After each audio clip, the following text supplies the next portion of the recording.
From Commando.com, this is Commando on Demand, where we talk to the industry movers and shakers to keep you up to date on everything digital. We'll get started in a moment, but first, we'd like to recognize and thank our partners who help make these Commando on Demand podcasts possible. Hey, Doc, we better back up. We don't have enough road to get up to 88. Roads? Where we're going, we don't need roads. Okay, let me paint a picture of the future for you. Not that far into the future. It's really just around the corner. The year's 2023, and you've just purchased a brand new car. And you're feeling pretty good about it. You got a great deal on it. It's part of a new class of vehicles that can be purchased for thousands of dollars less than similar vehicles today. That's because this car is different. It's actually a lot like your Android smartphone or Gmail. It costs less because you've agreed to allow the car maker to track everywhere you drive. All that information is then sold to advertisers who use it to tailor customized ads that are delivered directly through the car's infotainment system. Sometimes those ads can be really helpful. You are running low on gas. There is a gas station 1 mile on the left. After filling up your tank, you're back on the road. You live in a suburb a few hours from your office. You've worked a long day shift. You're getting home later than usual. But don't worry, your car knows that too. You usually eat at this time. Would you like some pizza? Pizza Hut has a special on a 12-inch pepperoni tonight. The nearest location is coming up at your next left. This is going to be so yummy. That slice of pepperoni just hit the spot, didn't it? But now it's even later. Traffic is barely moving. And that extra slice of pizza, well, it's making you a little sleepy. Luckily, the camera facing you inside the car is on the job. I've detected your eyes have been closed for 3 seconds. Are you awake? Whew, wow, that was hard to snap back awake. Thankful your car was keeping such a close eye on you. You're lucky that you didn't get into a collision. But you got a great deal on the insurance on your brand new car. That's because you also allow the insurance company to track how you drive. As long as you never go over the speed limit, take turns too aggressively, or tailgate other cars, you actually pay hundreds of dollars less a year. But if you did get into an accident, all the information collected by your car's black box recorder would have been automatically uploaded right to the insurance company's computers. And your rates, well, let's just say they're not going to be low anymore. They're probably going to skyrocket. Everything I've just described sounds pretty crazy, but it's really true. Your future commute is about to become commonplace. You see, big automakers are frantically working on the so-called connected car. This is a car that is constantly uploading information about your driving habits right back to the manufacturer, because that information is ridiculously valuable. One industry analyst predicts that it will be worth as much as $750 billion by the year 2030. Whoa. But once your car starts collecting all this information, well, you know what's going to happen. It raises some serious privacy questions. I mean, would you be willing to pay thousands of dollars less for a car if you have to let it track your every single move? And really, who owns all that information? Does the car company? Does the insurance company? Law enforcement? How do they have access to this? Or is it just you? Which is probably not the case. Stay right where you are, because we'll be talking about the connected car of the future, and that future is yours. When you start thinking about it, the technology behind the connected car isn't all that new. Features like OnStar have been connecting vehicles to company services for a long time now, and most newer models have these black box recorders that actually help investigators reconstruct collisions after a fatal accident. What has changed is the car maker's understanding of just how valuable that information is. They've taken their cue from Silicon Valley, because as you know, they've turned personal information, I'm talking about the likes of Facebook and Gmail, into these major advertising companies. They know the value of data and how data mining can bring them big profits. Over the last few years, cars have become more and more computerized, so that if you're shopping for a newer car, you should be aware of all of the different kinds of information that your car is generating about you. That's Jeff Plunges, the lead automotive investigative reporter for Consumer Reports. Jeff and his colleagues are raising the alarm about our connected car future. Your infotainment system is just like your web browser is collecting information about, the choices you make, the places you're searching for, the music you choose, your podcasts. You might have an electronic toll collector that is generating a record of your movements. So, Jeff, you did a lot of homework on this. What kind of other information is being collected by cars? Most people are aware that their car has a electronic data recorder. It's sort of like a black box that's on a plane, but that will keep track of lots of different braking, acceleration, steering, those kinds of things. It can and very much come into play if there's a crash. If you're unfortunately in a crash and there's an investigation going on, who controls that data? Is it your data or is it the car company's data? And can your car be used against you in a court of law? This is all relatively new technology. Are there any laws on the books right now that govern this type of information? What happens to it? Who owns it? Well, there is one law that was written as the event data recorders, the black boxes, started to become more commonplace. And that law, which only went into effect, over the last couple of years, says that data, that crash data that is stored on your car's computer inside the car belongs to the consumer. That sounds promising, but I don't think that's enough to actually protect consumers.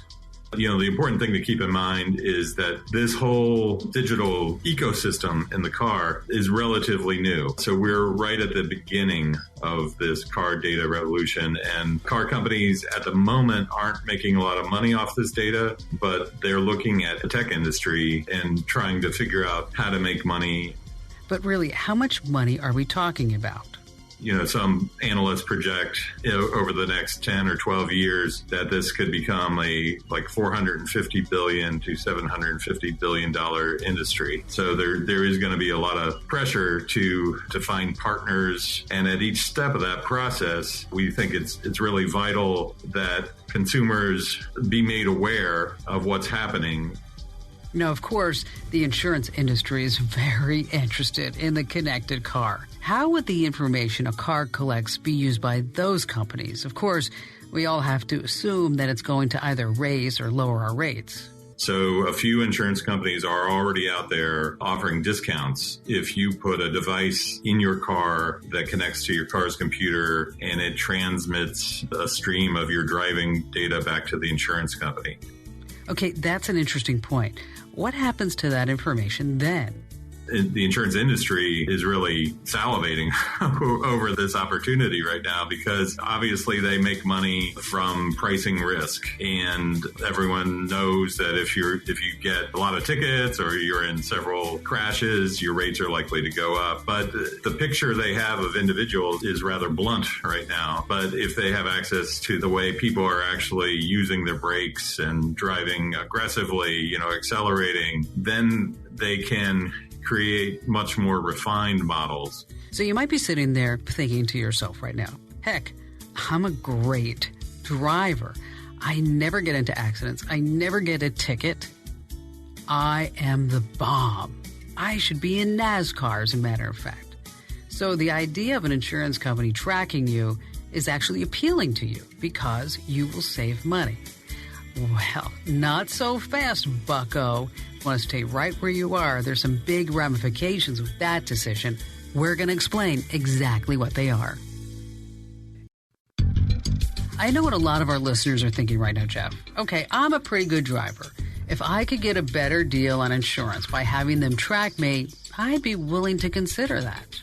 So at the moment, this is all voluntary and you get a discount, if you sign up for one of these programs. But, it's easy to see in the not too distant future that maybe this becomes more of a standardized thing, that the car companies enter agreements with insurance companies, and that instead of getting a discount, if you don't go along with the program, maybe you have to pay a penalty. So this could start as a voluntary program until enough people sign up. Then everyone who doesn't sign up will be penalized by the insurance companies. It's kind of like what happened with health insurance and your medications. The health insurance companies want you to go and use their services instead of the local CVS or Walgreens. And if you do go to CVS or Walgreens, you may have to pay more out of pocket. Right now, your car is sort of like a sanctum. Especially if you have a long commute or you're in your car several hours a day, that might be the place where you kind of recharge and you turn off the outside world and you gather yourself. I can imagine that for some people, the idea of the car watching you as you drive would just give them the creeps. What other kinds of information will the connected car be collecting that maybe we haven't thought of? So it's not too hard to see how advertisers might want to get access to your infotainment system the same way they fill your web browser with pop-up ads. Just the clutter potential is something that concerns a lot of people. I don't know about you, but I can't stand pop-up ads on my web browser. Pop-up ads on my car stereo infotainment system, well, it could be helpful, but it could also be a little bit of a nightmare. This isn't all nefarious, right? Like you might be hungry, you might really like pizza. Your car might know that and might tell you, oh, there's a pizza shop around the corner. Or your car might read that you're close to being empty and it might tell you, oh, there's a gas station, 1 mile to the right. Anytime we talk about data, we have to talk about the potential for hacking. We've learned over the past 20 years that anything connected to the internet, well, it sounds outlandish, but it's vulnerable to attacks. What people need to keep in mind about their car's data security is that the technology experts say that any interface that your car has with the internet is a potential entry point. And some of these systems that we're talking about, like if your car has a modem that is like it has a hot connection to your car company, that data is transmitting, over the airwave. That is a potential entry point for hackers. The risk that someone could hack into your car isn't just theoretical. A few years ago, 2 security researchers proved that it was possible to hack into connected cars already on the road. This was big news. They found a major vulnerability in Chrysler's Uconnect system. They were able to take total control over models like the Jeep Cherokee. They showed Wired reporter Andy Greenberg what exactly they could do. And I remember seeing those videos. Whew, boy, really frightening stuff. To demonstrate that, I'm going to act as today's crash test dummy and drive it on the highway here in St. Louis, while Charlie and Chris hijack its digital systems from Charlie's house miles away. They wouldn't tell me what they had plans, but they assured me that it wouldn't be anything life-threatening. Remember, Andy, no matter what happens, don't panic. It's not the first time I've driven a car while it's being attacked by these 2 hackers. But in 2013, they were in the back seat, and their laptops were wired into the vehicle through a port in its dashboard. Now they're sending the same sort of attacks remotely, and I have no idea what they might do. He's going as fast as I've seen him, so. So first we're going to turn the fan on him. Yeah, let's turn the fan on, see if he even notices. All right, something just turned on, all the fans and AC and stuff. I didn't do that. The trick started small. Oh my God. There's a picture of Charlie and Chris in tracksuits that just appeared on the dashboard. But as I drove down the interstate, things started getting unpleasant and very loud.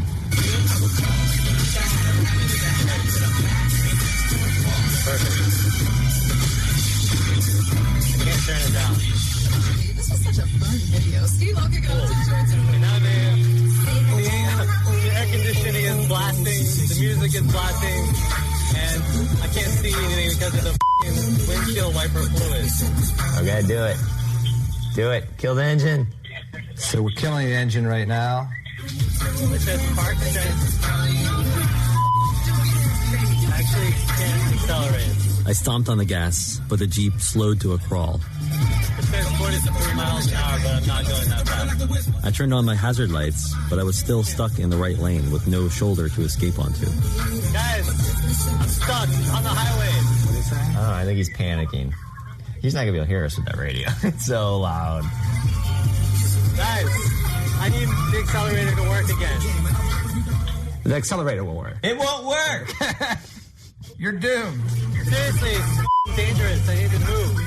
You got to turn the car off.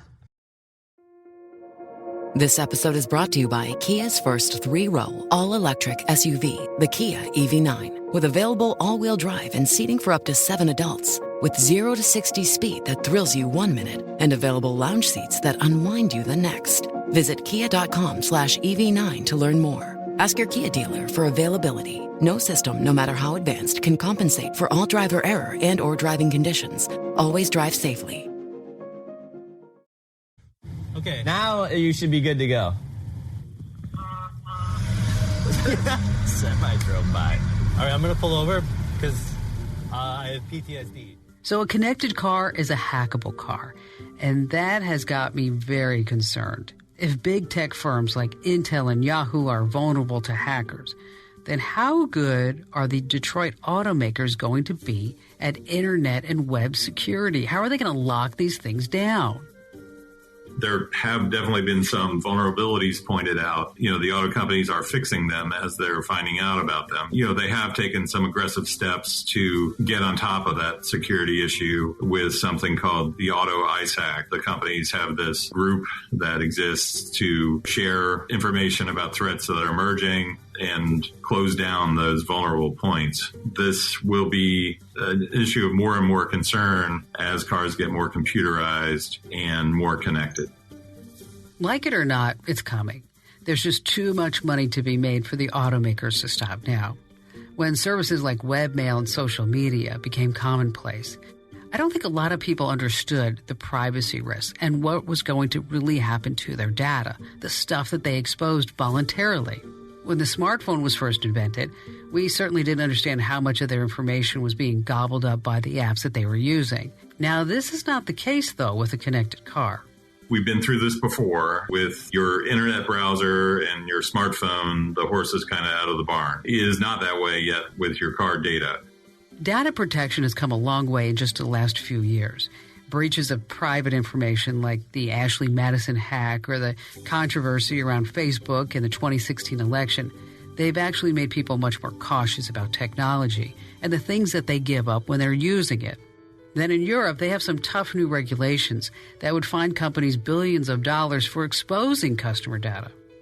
So we really have an opportunity here to apply some of the lessons learned from these other sectors and apply them to the car. And you mentioned earlier the data privacy regulation that's taking effect in Europe. I mean, I think that's a huge opportunity here to get this right. If the car companies follow the principles in that rule in Europe, here in the U.S., then I think we'll all be a lot better off.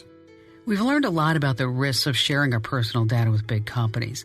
These lessons are about to be a lot more important in the age of the connected car. So much of our personal lives are revealed by our driving habits.